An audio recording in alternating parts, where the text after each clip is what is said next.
Hello, everybody. Welcome to the 13th edition of the PBPolitical podcast. I'm Ishan Pokral. And I'm Michael Boddicker. And today we're joined by Savan Patel. Just tell them about yourself a little bit. Well, I'm from Vestavia Hills, and I'm a contributor or writer for PBPolitical. This is my first time on the podcast, and I'm really excited to be here. Yeah, we're excited to have you. He was in the area, so we decided to bring him on down. Today we're going to be talking about the Alabama primaries that happened last night, or Tuesday, May 24th, depending on when you're listening to this. We just want to go through, because, we're all from Alabama, basically, and I just wanted to kind of go through what happened yesterday and what it means for the future of the state. So we should probably start with the governor's race, because that was a big ticket item, and there's not much to be said about this one, because Kay Ivey, the incumbent, there was like a field of, I believe, 8 candidates in there. I think it was 8, and she won with 54% of the vote, so she doesn't have a runoff to go to. She's just in. So, what do you guys think about that? I mean, it seemed obvious, but what do y'all think about that?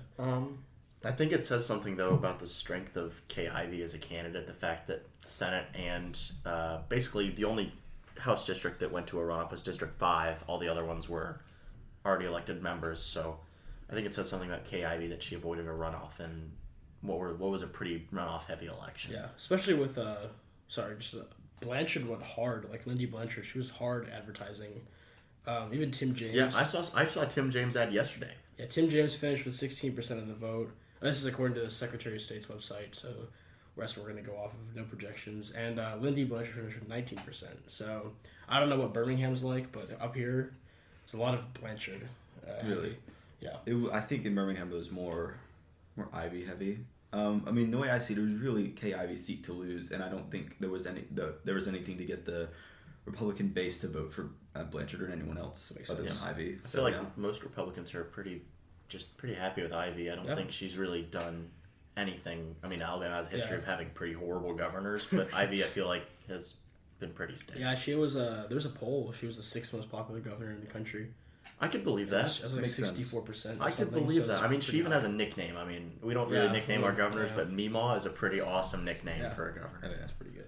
On the Democratic side, there will be a runoff on the Democratic side. There were 6 candidates, and Yolanda Rochelle Flowers finished with 33% of the vote. She's a teacher. She's been a teacher for a couple decades, I believe now, and she won the vote, but she did not win the election. So they're going to be going to runoff with Malika Sanders Fortier, I don't know, and she's a state senator from District 23, I think, which I don't know where that is. But she finished with 32% of the vote, around there, 32.5. Not a lot of votes total, 168,000. So I don't think they're really seeing this as a competitive race. No chance. Yeah, I don't think that there's a shot for the Democrats here, especially with somebody as popular who won in such a crowded field with 54% of the votes. Pretty big. Yeah, I agree. And with 356,000 votes, which is double the actual vote total of. I do think it would be interesting to see the number of Democrats that crossed over to vote in the Republican primary. That's true. That could be another contributing factor. Yeah, I think a lot of them were. I heard. Well, I mean, I know a lot of people do that. I know several people that did that this year, like yesterday. I don't know who they'd vote for though. Who do you think they'd vote for in that scenario? You think it'd be Ivey? I think it'd be Ivey. If you don't get Ivey, you get one of the probably either maybe more conservative candidates. So I feel like Ivey would probably be the crossover candidate for that. Well, would you think that they're voting in support or like to promote a candidate who they think would be easiest to defeat? I think honestly, if Ivey loses, then I think either one of the other ones wins. So I think they probably voted for Ivey. Interesting. What about you? What do you think? I agree. They probably to prevent another candidate. But yeah. Well, governor looks cut and dry. Kay Ivey. She's 77 right now. Oldest governor of the U.S., but still very popular. So. And a lung cancer survivor, I think too. I think so. If I'm not mistaken. Let's move to the Senate race. This is the most talked about race in the country. Well, not the country, but in the state and at the national level. The Republican primary, the big 3 in there was Katie Britt, who was Senator Shelby's former chief of staff. She was running against Congressman Mo Brooks of AL5, where we are right now, and Mike Durant, who was in the Army, Air Force, Army. I think it was Army. Army. He was the Black Hawk. He's the Black Hawk. Yeah. I think we should. Yeah. That's how everyone does it. So, Brooks and Durant are both from the north. Katie Britt's from the south, and Katie Britt early on, like the votes they took so long to start reporting yesterday. It was kind of agonizing, But early on, she was up like 60, 50%. She was like in winning territory, but that trailed off a little bit as the North started getting counted. Mo Brooks and Katie Britt will be the runoff. Durant conceded last night. He had like a 7-minute speech where he kind of threw shade at Katie Britt, but didn't really say he'd support Brooks as far as I remember. So I don't know. could be I interesting. feel like it'd be more likely that his vote probably splits in half. Probably half goes to Brooks, half goes to Britt. Yeah. I still think if Durant ran for AL5, the House seat, I think he could have won. Yeah, well, Durant did say he's not going to run for anything ever again, so he was like a one-and-done thing for him. A little bit of a mistake to run in this cycle. Yeah, well, I mean, it like looked like a couple weeks, or not, like a month ago or so, he was going to win. It looked like that the polls out. He was leading. He had a lot of momentum, and then it A lot of negative press around him the last month. Yeah, for sure. And also, Mo Brooks, the Trump endorsement factor. Brooks pulling the Trump endorsement actually really helped Mo Brooks. I was amazed, though, that you said Brooks won Madison County, which is the most populous county in AL5. I'm amazed Brooks won that, considering I don't think Brooks is all too popular in North. Well, the thing is, but like it is his district, so I think let me try to find the. True, he probably had the name recognition up here. Yeah, it wasn't like he just like I thought that he'd win big in Madison County, but he was losing until the very end. Let me try to find the exact. I'm pulling the county data from CNN because it's just convenient, and they're pretty good at what's it called? Like we're like tallying. Like their election coverage is very good, I'd say. I agree. Brooks 39.9, Britt 36.3, Durant 21.3. Durant's also in the Huntsville area, so True. It's possible it could have been a little bit more if he hadn't ran. But Brooks won 5 counties in the state. 5 counties. 3 of them are his district, District 5. One's right below that in Blount County, and one's Shelby, which is like the... So, Gary Palmer's district. Yeah, what is it? Shelby's what, like the wealthy county around Birmingham. Yeah. So, you can see why they won. Britt won every other county, all other 62. I could believe that. I honestly, it's kind of strange that she won all 62 and didn't win, like, the election straight up, but I guess Shelby and Madison are... Probably Durant and Brooks splitting votes in those counties, preventing Britt from winning. Is Vestavia and Shelby? No, we're in Jefferson. Jefferson, okay. What was it like there? Was it Britt heavy? It was really focused here. I would say it was Britt heavy. I think one thing that definitely stuck out to me in Jefferson County, and maybe it's similar to you guys too, but there was a lot of student activism for Katie Britt. And I think that even if some of those students couldn't vote, that message was spread. I think Jefferson just voted for Britt instead of Brooks. That was just what they felt like. It was a pretty younger base. Jefferson 41.2 for Britt. Yeah, well, Brooks, I think it may have been different for you because Brooks is our representative, so it was a little bit different up here. Maybe. Because I guess we've kind of experienced more of Brooks than Birmingham has. Yeah, I'm trying to find. But definitely, Britt is the young candidate because she could be in there. She's 35, 37. I think she's 39. I think she could maybe be in her 40s. She could be in the Senate for forever. Time. She could be another Shelby. I don't know. Well, she's the Shelby endorsed candidate. He's throwing all of his money at her. I'm surprised she hasn't really talked about that at all on the campaign trail. You'd think, because he's fairly popular. Richard Shelby is hugely popular. Yeah, I was saying like during the campaign, just have Katie Britt come to Huntsville in front of the Space and Rocket Center or the Arsenal and talk about Shelby's endorsement and what it's done. Or have Shelby there to present what it's done for the city, and she wins Madison County, and she almost won Madison County. So I mean, it's just interesting. I don't know. This race, I think it was flew a little bit under the radar with Pennsylvania and what else? I think just Pennsylvania, the big one, Dr. Oz and McCormick, which is still going. I think they haven't decided that yet. I don't think so. That's crazy. But this is a really fascinating one because like two similar candidates in Brooks and Durant, similar bases, both gunning for like the Trump angle before Trump unendorsed, and then everybody started doing it. But Katie Britt kind of just did just kind of went around the state, just campaigned and actually paid off. So it's pretty interesting. What do you guys think happens to the runoff?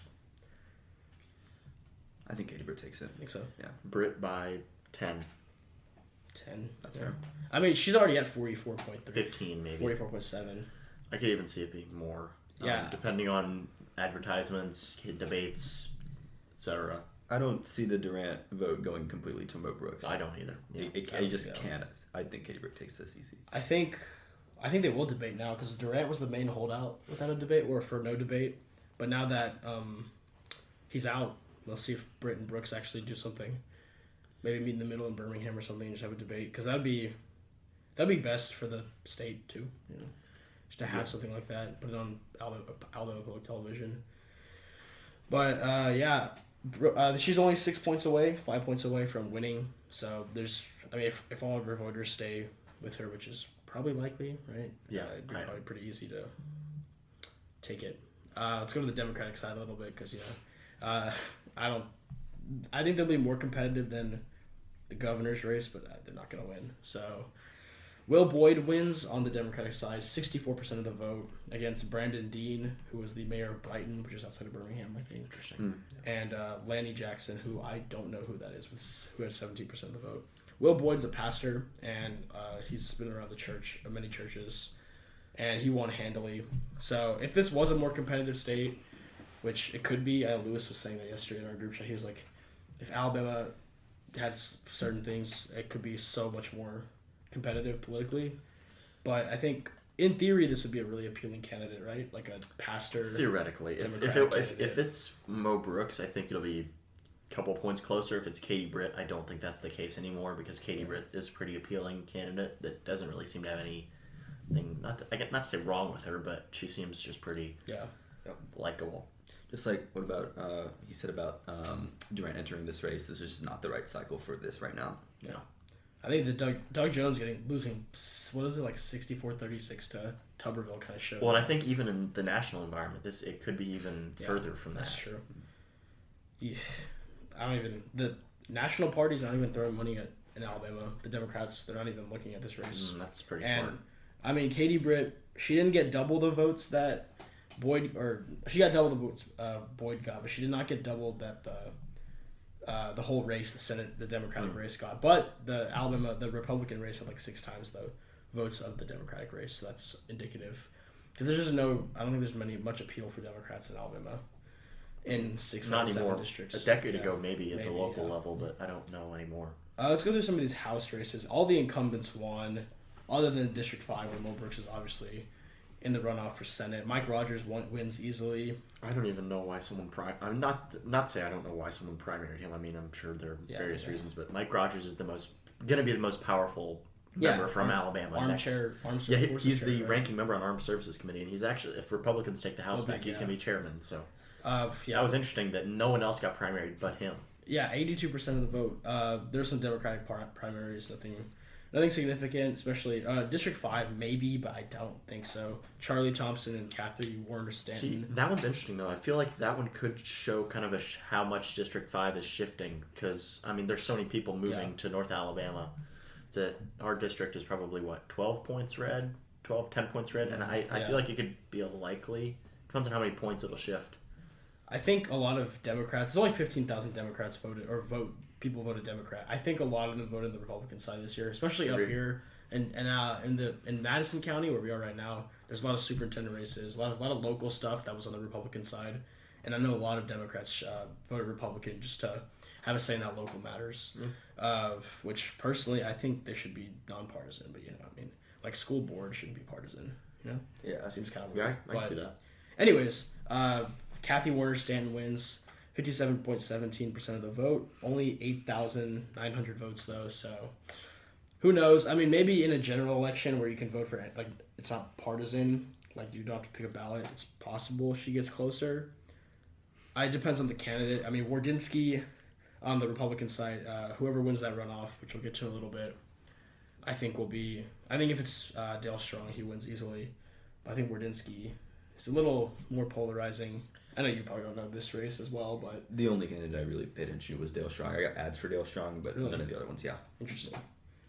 Huh? Yeah. Well, they were pumping money into his. He has backed by everybody. I think he has 200,000 left. So let's get to that one on the Republican side of the District 5, which was really interesting. We actually got to interview 2 of these candidates. Dale Strong, he won the vote, but he did not win the election. 44.74% of the vote. 45,000 votes for him. And second, Casey Wardinsky, who's the superintendent of Huntsville City Schools a couple of years ago. And he was also in the Army. I forgot his exact post. He was appointed by President Trump to a committee assignment with he was like a chair or something in the military. Third place, John Roberts, who we had in the interview, 13.79%. He was running fourth for a while, and Morgan County came in and like pushed him above Paul Sanford, who was a state senator from Huntsville and in Madison County. So not a bad result for Roberts, just want to say, because we did interview him. Not a horrible result considering he's pretty unknown, but obviously I guess he'd like to be in the runoff. Let's talk about the runoff, though. Strong versus Wardynski. Easily two of the Madison County candidates. Strong, I don't think there was any question that he'd be in the runoff just because of his name recognition here. He's been in the public eye since he's 22. So he's just, I mean, what do you think? I mean, I don't think there's much of a question, but the thing is, though, I do think it's telling that he actually didn't win outright. I think that does say something, considering that he was pretty much the only one that everybody was really familiar with.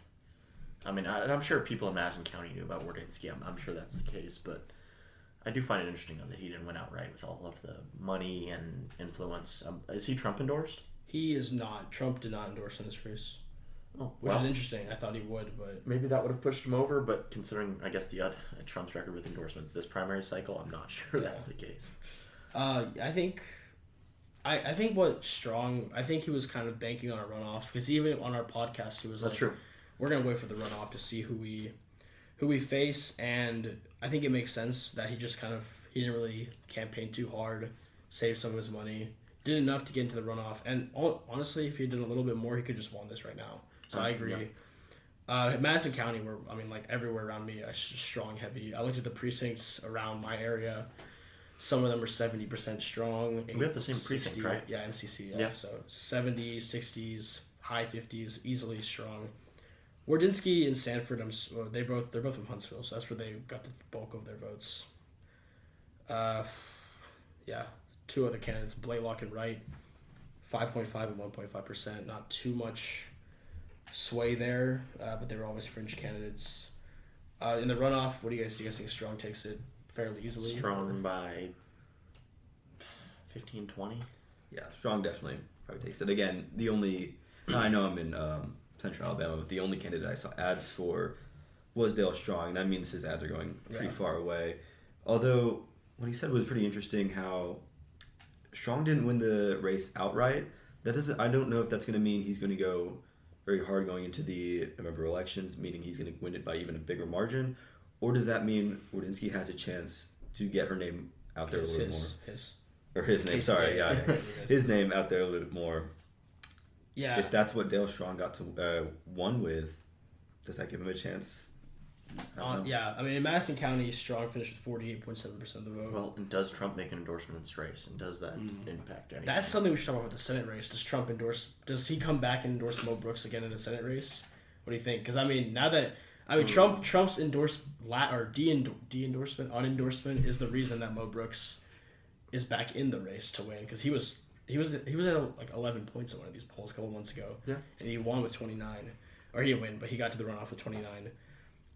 So do you think Trump could back him again? Like, would he? I don't even know. I almost feel like he's going to keep his hands off of it. Think so? This race is not probably in his top most important races. I mean, it's a safe race in Alabama. Yeah. I mean, do you, like, in the South, do you even want a Trump endorsement now? Because this kind of moves over to Georgia, like we're talking about. We were talking about Georgia a little bit earlier before we were recording. And the governor's race, it was Kemp, the governor right now, and Perdue, who was a senator, and Trump endorsed, and Perdue lost by like 50 points.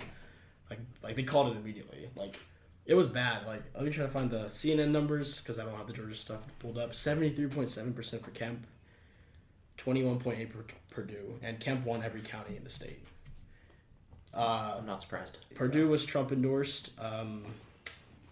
He campaigned a lot on Stop the Steal, and also a lot he kind of cast a little bit of doubt on certifying future elections, which again he doesn't really have a say in, but because he's a governor, he's not the Secretary of State. But even if Republicans don't win future elections, he's kind of casting doubt on certifying those. So I think Trump's endorsement in the South kind of hits a wall at a certain point.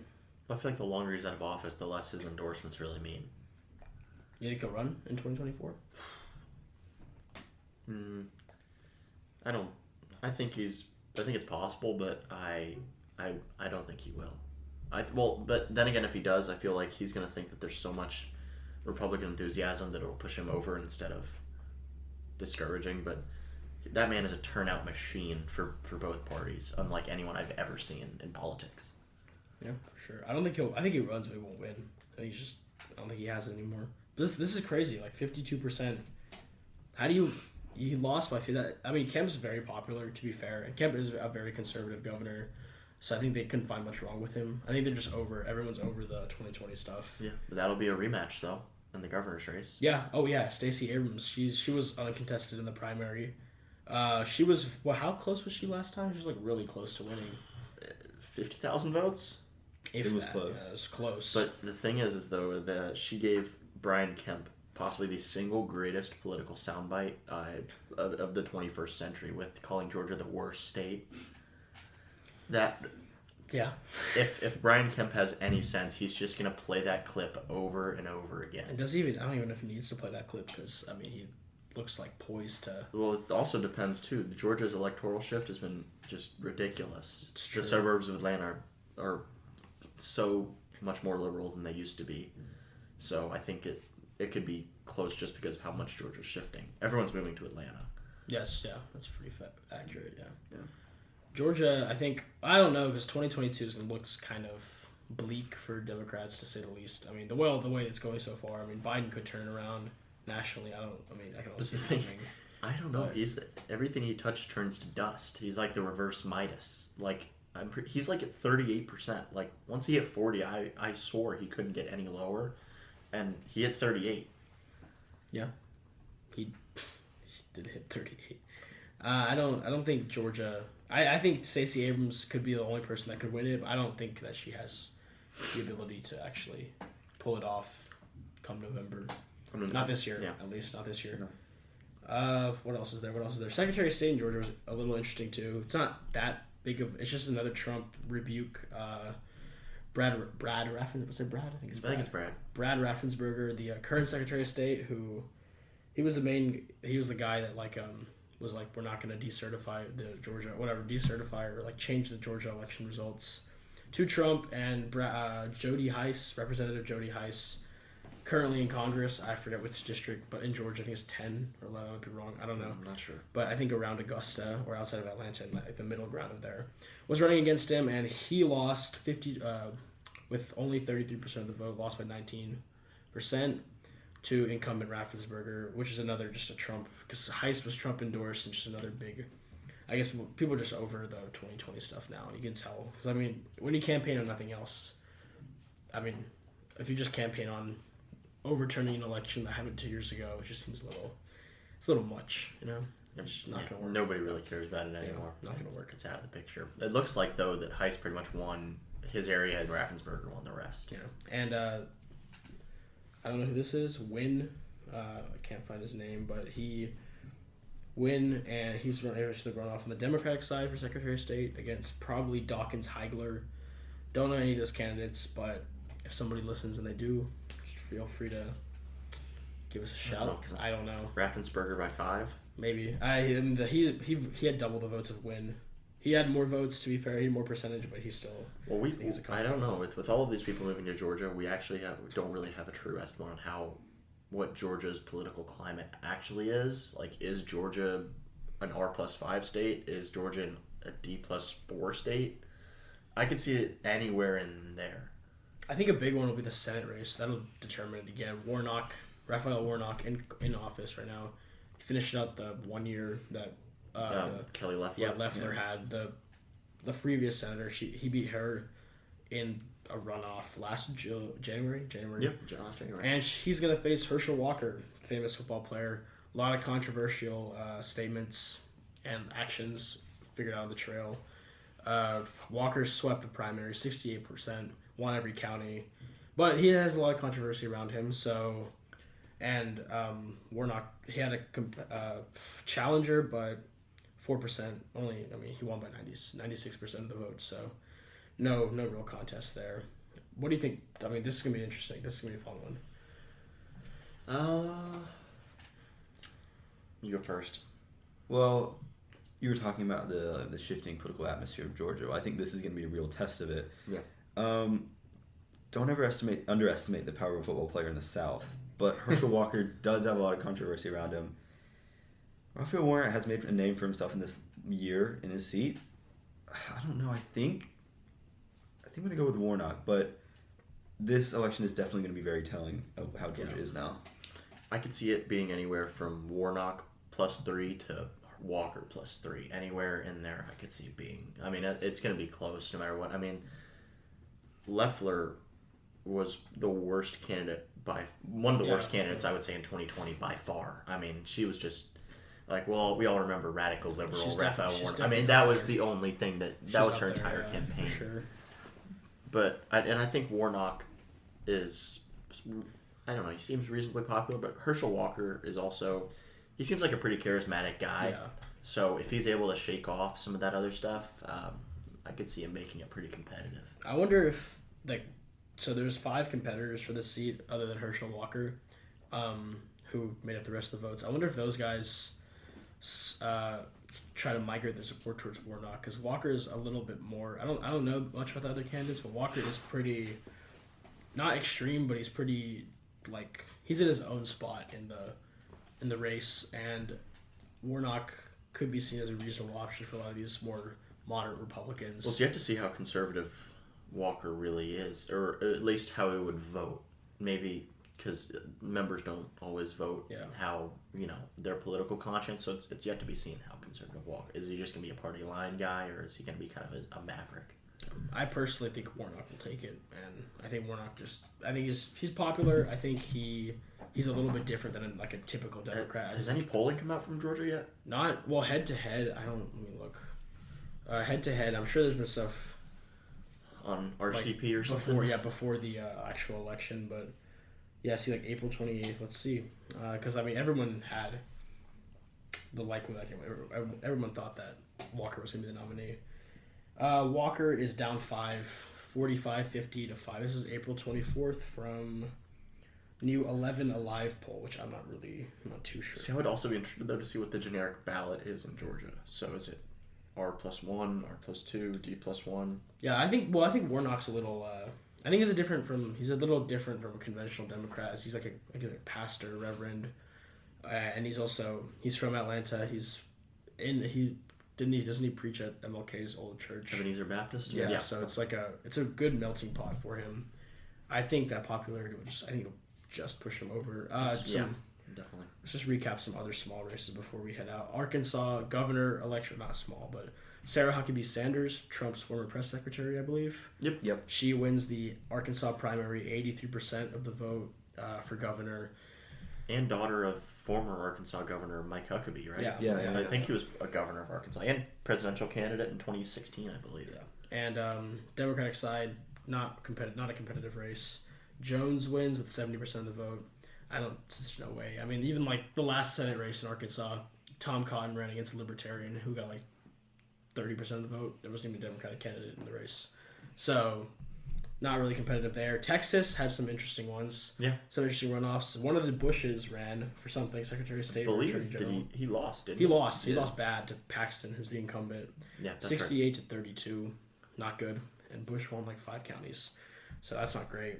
The other side of that, Garza beat Jaworski, 62 to 37. Not too sure about that. Lieutenant governor had their primaries. There was a big house race between Cuellar and Cisneros. Yeah, Henry Cuellar. He's probably which hasn't third or fourth most powerful Democrat in Congress. So this is kind of like an AOC Joe Crowley situation. It's also interesting because he's one of the few pro-life Democrats left in the House, and I know Nancy Pelosi's been campaigning for him. Clyburn's been down there campaigning for him, and it's interesting because Pelosi for sure has been moving a lot of pro-choice rhetoric, but when it comes down to it, Cuellar's a vote for her leadership position. So it's interesting that that's taking precedent over it's her. Potentially a new member for the squad. That's true. But I think it's interesting that that's what she's concerned about her leadership. Let's be real. Definitely. Well, but I think if Democrats lose in 2022, which is almost guaranteed at this point, she's probably done anyway. She's 90. How old is she? She's 81, 82? Too old. So I don't even. whenever she retakes, if they retake the leadership in 2 years, she'd be what 83, 84. Yeah. If they don't, then she's 85. I mean, surely can't. She can't be. There's no way she'd be chosen again at that point. You'd think. And then who you pick? Steny Hoyer. He's just. I mean, he's just as old. Yeah. They definitely need new leadership. So Cuellar could be seen as a new wave, but we'll see. I mean, I don't know. He's only up 177 votes. Yeah, it's what last time I saw it was up like 39 hundredths of a point. Yeah, he's up. Well, now it's 0.2, so it's getting closer. He actually might lose. Is in. Yeah, he might lose. Cisneros challenged him in 2020 or 2018, and it was really close. So it's a rematch of that. She's a lawyer. I think she's like a. She's a lawyer. It's like a. If he loses, I feel like that's pretty telling for this cycle. Yeah, and this is a district that has a land border with Mexico. Democratic. It's still a Democratic district though. I think it has Senate. Well, it also shifted though. If you look at South Texas shifted. I think more than any other region in the country towards either party in 2020. I think it went like 40 or 50 points more Republican than it used to be, which is crazy. I think this is a safe. I think San Antonio's in here. That's why. It's a safe, which is why it's a safe district. It's got the urban voters who predominantly vote Democrat. It's definitely an interesting. This is gonna be a big one to watch. There's 94% of the votes in estimated. When it comes in, this will be a big one to watch. If Cisneros wins, I would be intrigued to see what the Republican race looks like, and if that actually is a competitive race after. If Cuellar loses, they have a runoff in the Republican side. Garcia and Witten, they have Garcia wins. This is the runoff for Texas. They had their primaries in March. So Garcia won. He'll be facing one of the two. Only 8,000 votes for him. Total 14,000. How much were in the other one? 6,000. It's like 14,800 votes, and this one's 44,000. So it's a safe blue district. It's a safe blue district. I don't think Cisneros could say probably just about anything if she wins the primary. And Cuellar, it's not a question. Yeah, he doesn't have the same thing. This will be Cuellar's 10th term if he wins 10th. So maybe he's in line for a leadership position. 2000. I'm pretty sure he is like third or fourth most powerful Democrat. He must be. I don't think there's anything else. What do you guys think going forward for November and moving on? How do you think these especially the waning Trump power? That's a big one. Stuff like Cisneros, who's definitely more progressive than Cuellar, and potentially a new squad member. How do you guys see that playing out? And what do you think it means moving forward?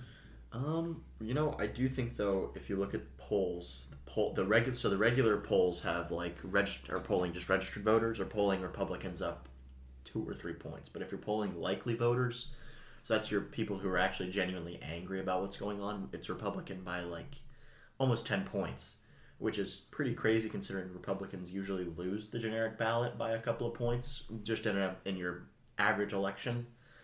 So I think it says a lot on the momentum. Now, there's a lot of other factors that could play into the race. So, say the Supreme Court overturns Roe versus Wade, what impact will that have on races? Will the Democratic candidates turn that into a referendum on abortion? Say, like in Alabama, I don't think it would have an impact. But Georgia, maybe. Pennsylvania. Oh, so yeah, for sure. Dr. Oz has come out and he said he's pro-life.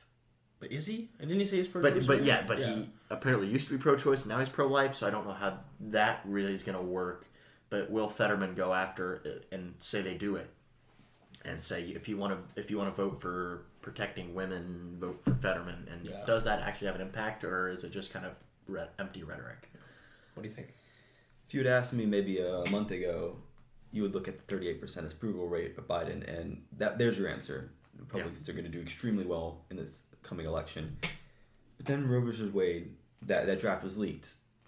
That's definitely going to change the outcomes for both sides. I see a lot of signaling from Democratic candidates and those in office right now. They're saying, vote us in, we need to codify Roe immediately. Or vote us in or else this won't happen. That's definitely going to change the outcome for Democrats. I don't think it's enough to win most of these elections, though. See, I think the interesting thing, though, is honestly, the leaking of the draft might have actually been a blessing in disguise for Republicans, and here's why. So, say they wait 2 more months. Say it waits 2 more months until this decision gets released sometime next month. Then you're basically shifting that cycle forward. So all of the outrage that's been there over Roe has been festering for the last month or so that it was actually released. So instead of with that draft actually being leaked early, now when they actually make the decision and it comes out, if they actually do it, then it's, this was already expected, instead of it coming straight out of the blue when everyone is totally angry. It's also kind of died down. Summer. Like it's already been like it's already kind of died. All the infographic people came out and posted their infographics. All of the the rhetoric about it, so I worked for Jerry Carl in Congress, and that was probably the majority of our calls for about a week, and then it was back to baby food shortage, baby formula in Ukraine. Most people are not really thinking about this as much, I would say, anymore. For sure. So imagine moving that cycle forward a month actually is probably a blessing for Republicans. I don't think. Yeah, go ahead. Yeah, I just feel like states are, if they actually go through with it, the states make their own decisions, and then I feel like a federal attempt at it isn't made for a while.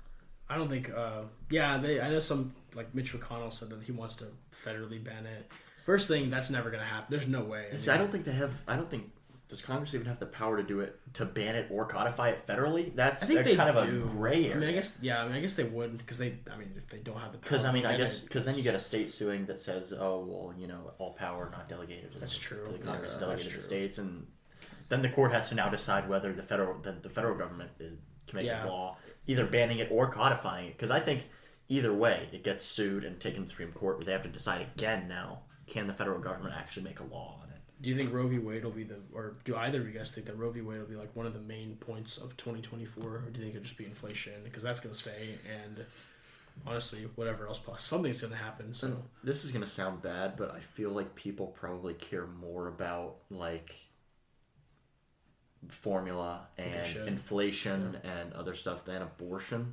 And it's not to say that it's insignificant, but I think it's fair. Both parties hammering kitchen table stuff will work better than hammering out divisive stuff like that. Yeah.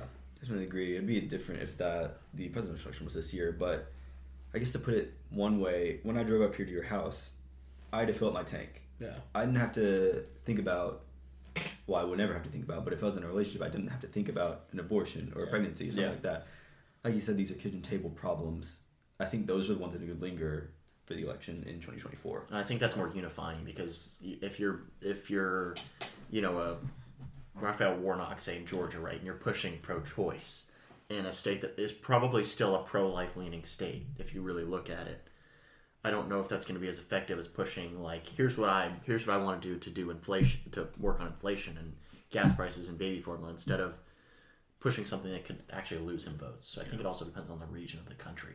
I think it's fair. What do you guys think? I know you do the Senate forecast at PBPolitical.com. You should check those out. But how do you think the House is going to end up? I know you do the House ones too, actually. So how do you think the House is going to shake up after all this?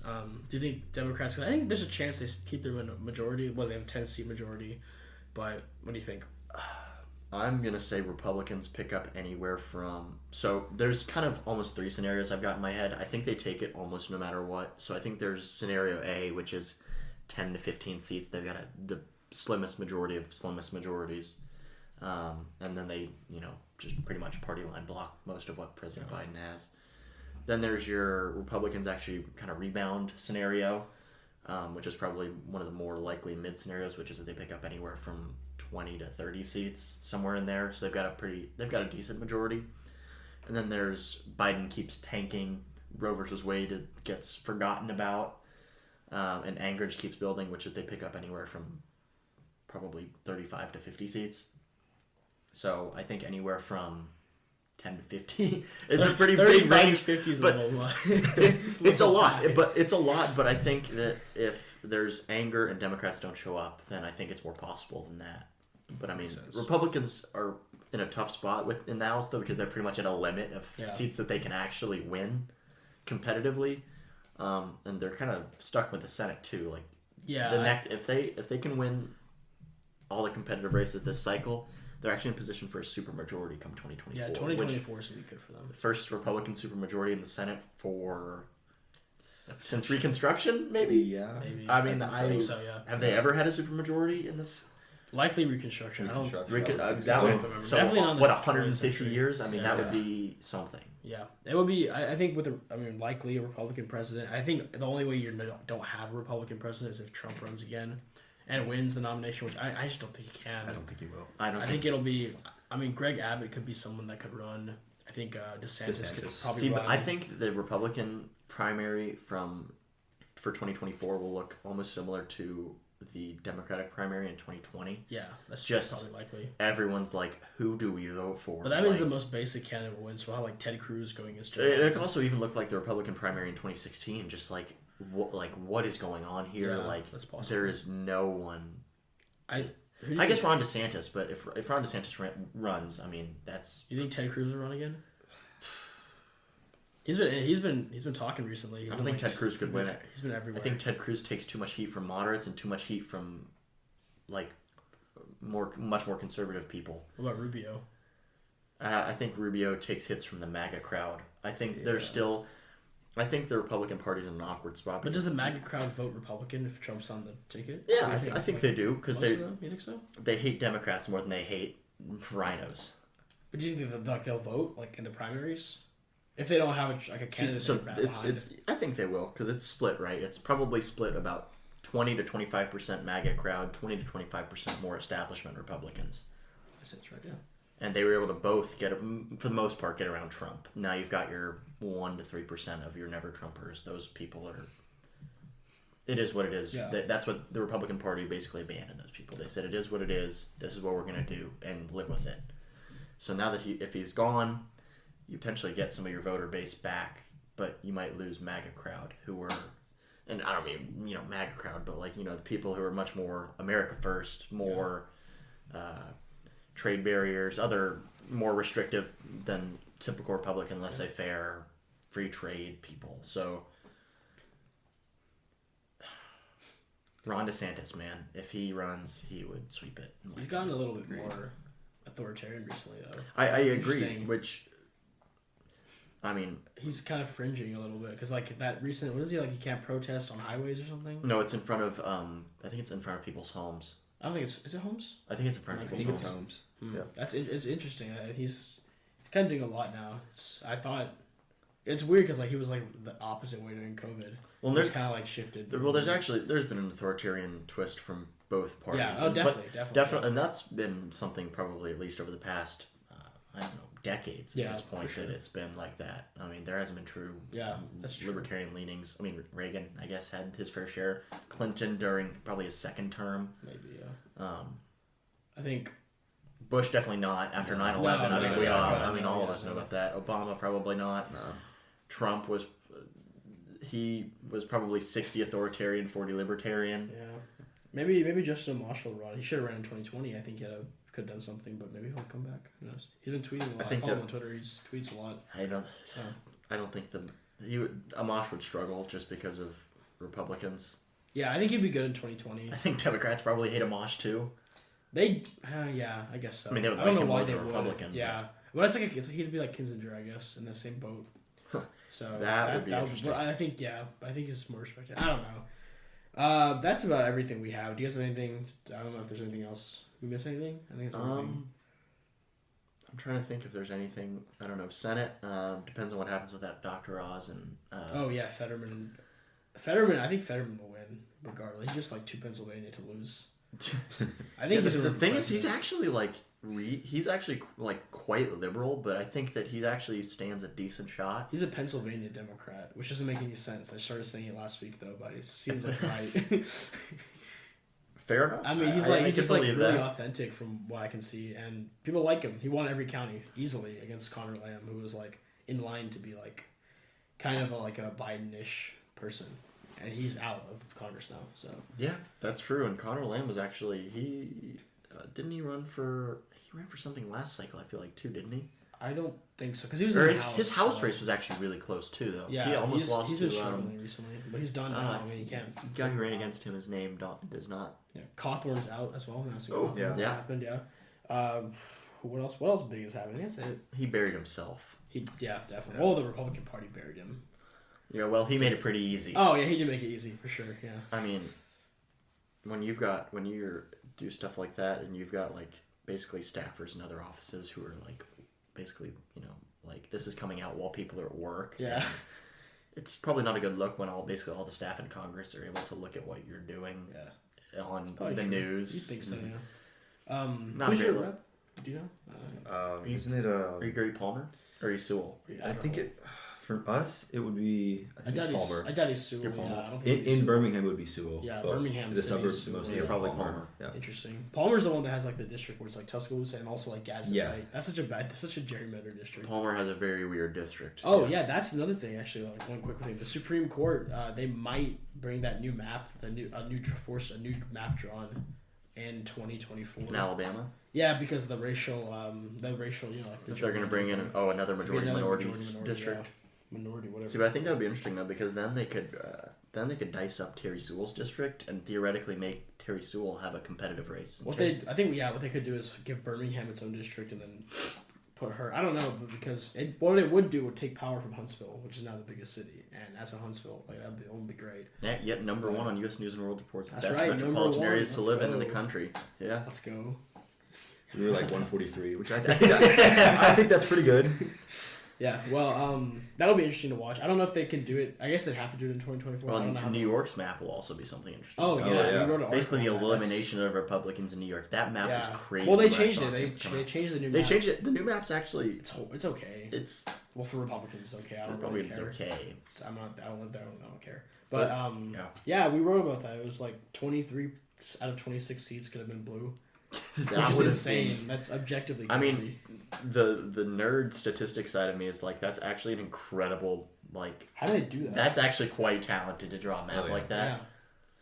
But it's also illegal. So Yeah, well, that's the problem. yeah. Well, you have to toe the fine line between being overtly illegal and quietly illegal. So, yeah. On the line of being illegal. Yeah. Well, I mean, let's be real. They're all illegal. All the maps suck.